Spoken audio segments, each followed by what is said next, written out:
തൊഴിലാളി വിരുദ്ധതയിൽ കേരളം കേന്ദ്രത്തോട് മത്സരിക്കുകയാണെന്ന് FITU ദേശീയ ജനറൽ സെക്രട്ടറി ജോസഫ് ജോൺ പറഞ്ഞു. എറണാകുളം വഞ്ചി സ്ക്വയറിൽ സംഘടിപ്പിച്ച സമരപ്രഖ്യാപന കൺവെൻഷൻ ഉദ്ഘാടനം ചെയ്യുകയായിരുന്നു അദ്ദേഹം. ക്ഷേമനിധി ബോർഡുകൾ തകർക്കാൻ അനുവദിക്കില്ല എന്ന തലക്കെട്ടിൽ FITU എറണാകുളം വഞ്ചി സ്ക്വയറിൽ സംഘടിപ്പിച്ച സമരപ്രഖ്യാപന കൺവെൻഷൻ ഉദ്ഘാടനം ചെയ്യുകയായിരുന്നു അദ്ദേഹം. വ്യാവസായിക സൗഹൃദ സംസ്ഥാനങ്ങളിൽ ഒന്നാമതെത്താനായി സംസ്ഥാന സർക്കാർ തൊഴിലാളികളുടെ ആനുകൂല്യങ്ങൾ ഇല്ലാതാക്കുന്ന സമീപനമാണ് സ്വീകരിച്ചിരിക്കുന്നതെന്നും ജോസഫ് ജോൺ പറഞ്ഞു.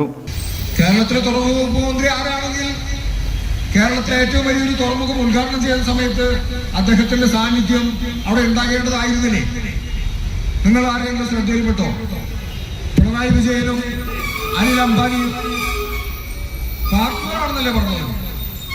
CPM-ന്റെ പാർട്ട്ണറാണ് അനിൽ അംബാനി എന്ന് കേരളത്തിലെ ഭരിക്കുന്ന പാർട്ടി എന്ന് പറയാം.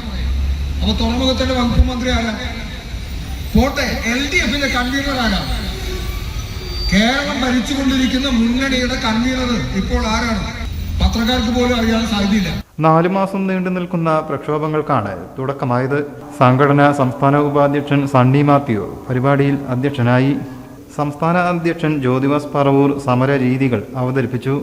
General secretary Thaslim Mambad, treasurer Usman Mullakkara, secretary Jameela Sulaiman, welfare party ജില്ലാ അധ്യക്ഷൻ സമദ് നെടുമ്പാശ്ശേരി, സംസ്ഥാന സമിതി അംഗങ്ങളായ ഹംസ എളനാട്, PV സിദ്ദിഖ്, ജില്ലാ അധ്യക്ഷൻ മുസ്തഫ പള്ളുരുത്തി എന്നിവർ സംസാരിച്ചു. News desk, media mission.